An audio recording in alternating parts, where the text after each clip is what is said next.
জাতীয় নাগরিক পার্টি এই নির্বাচন সংক্রান্ত অবস্থানে কোন অবস্থানে আছে? অর্থাৎ ফেব্রুয়ারি প্রথমার্ধে নির্বাচন, সেই লক্ষ্যে ইসি স্পষ্ট করেছে আজকে ডিসেম্বরের প্রথমার্ধেই তারা তফসিল ঘোষণা করবে। আপনাকে স্বাগত জানাচ্ছেন এই ধরনের উদ্যোগকে?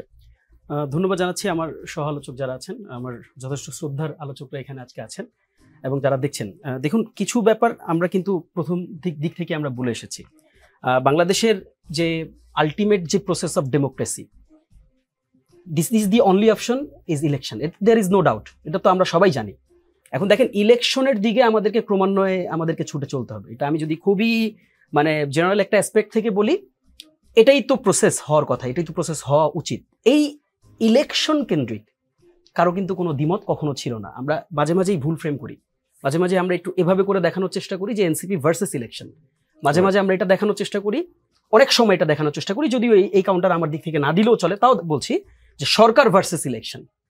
কিন্তু ব্যাপারটা কিন্তু আসলে এরকম না। দেখেন, যেই জায়গাটাতে বিতর্ক, সেটা হচ্ছে যে ইলেকশন যখন হবে সেই মোমেন্টামে বা সেই মুহূর্তে আইন শৃঙ্খলা রক্ষাকারী বাহিনীর ভূমিকাটা কেমন হবে, সেটাকে ট্রান্সপারেন্ট হবে কিনা, সেখানে যেই ডিসিএসপি, যেই ওসিদের আন্ডারে ইলেকশনটা আপনার এক্সিকিউট হবে, তাদের ভূমিকাটা কেমন হবে। অ্যাজ এ হোল আমরা যেটা বারবার বলার চেষ্টা করেছি যে আমাদের এই যে জুলাই আগস্টের যে আমরা যেই মুভমেন্টটা দেখেছি, যে গণ অভ্যুত্থানটা আমরা দেখেছি, এটার যে আলটিমেট যে গোল ছিল, সেই গোলটা ছিল হচ্ছে যে আমরা একটা সুন্দর সাম্যের একটা বাংলাদেশ আমরা চেয়েছিলাম, যেখানে আসলে যে আমরা এই যে বিগত 16 বছরের যে রাজনীতি আমরা দেখেছি, এ ধরনের রাজনীতি থেকে আমরা আলটিমেটলি মুক্ত হতে পারবো।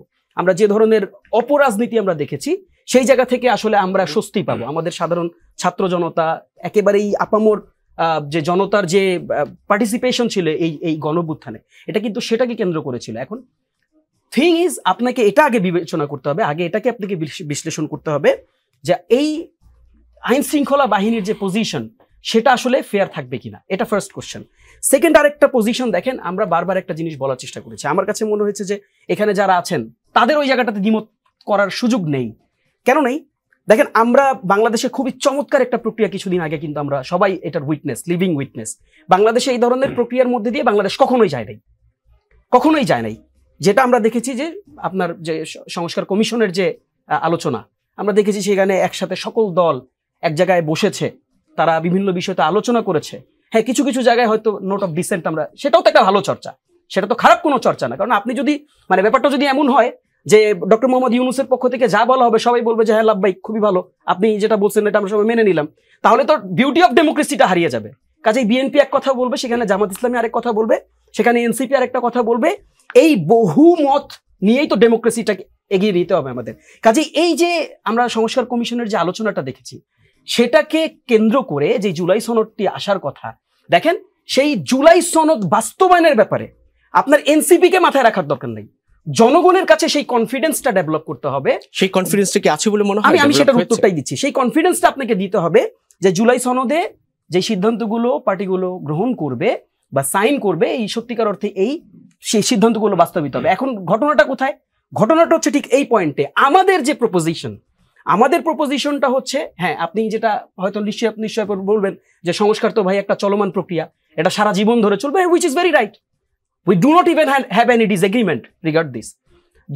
আপনার সংস্কার সারা জীবন ধরে আপনি চালাতে পারেন, বাট আমরা যেটা বলেছি যে অ্যাটলিস্ট আপনার এই ইলেকশন, অ্যাটলিস্ট আপনার যে কনস্টিটিউশনাল জটিলতা এখনো আছে, সেই জটিলতাগুলো থেকে ঊর্ধ্বে ওঠার জন্য যেই বিষয়গুলো ইলেকশনের আগে ইনশোর হওয়া দরকার, যেটাকে আমরা বলেছি লিগ্যাল ফ্রেমওয়ার্কের কথা, সেই লিগ্যাল ফ্রেমওয়ার্কের মধ্যে যদি এটা নিয়ে আসতে পারি, এটা বিএনপির জন্য কিন্তু অকল্যাণকর হবে না, এটা অন্য কোনো পার্টির জন্যই অকল্যাণকর হবে না, বরং সামগ্রিকভাবে আমাদের যে রাষ্ট্র ব্যবস্থা, যেই রাষ্ট্র ব্যবস্থার ফাঁকফোকরে আমরা হাসিনাকে স্বৈরাচার হইতে দেখছি, যেই রাষ্ট্র ব্যবস্থার ফাঁকফোকরে যেই সংবিধানকে ব্যবহার করে আমরা আয়নাঘর দেখছি, আমরা র‍্যাব দিয়ে তুলে দেখছি, সেই জায়গা থেকে হয়তো আমাদের এই রাষ্ট্রটা স্বস্তিতে যাবে। এখন আপনি বলতে পারেন যে আমরা কাউকে ডাউট করতেছি, এখানে আমরা কাউকে ডাউট করতেছি না। আমরা বলতে চাইতেছি যে আমাদের কাছে যদি একটা বেটার ওয়ে থাকে, যদি সুন্দর একটা রাস্তা থাকে, সেই রাস্তায় আপনি হাঁটবেন না কেন? আমাদের অন্তর্বর্তী সরকার এখন পর্যন্ত সেই রাস্তায় হাঁটছে না, না হেঁটেই নির্বাচনের তফসিল কিংবা নির্বাচন হওয়ার বিষয়ে ঘোষণা দিয়েছে। না, আমি ঠিক এই যে কাট পজিশনে আমরা যেতে চাই না। আমরা তো জুলাই ঘোষণাপত্রকে স্বাগত জানিয়েছি না? আসা উচিত কিনা, হ্যাঁ, মানে স্পষ্ট সেই সরকারের প্রশ্নটা আপনি অবস্থান আপনার পক্ষ থেকে করতে পারেন, বাট আমাদের কাছে মনে হয়েছে যে হ্যাঁ, এখানে আরো বেশি আলোচনার দাবি আছে, এখানে আরো বেশি আলোচনা করার সুযোগ আছে।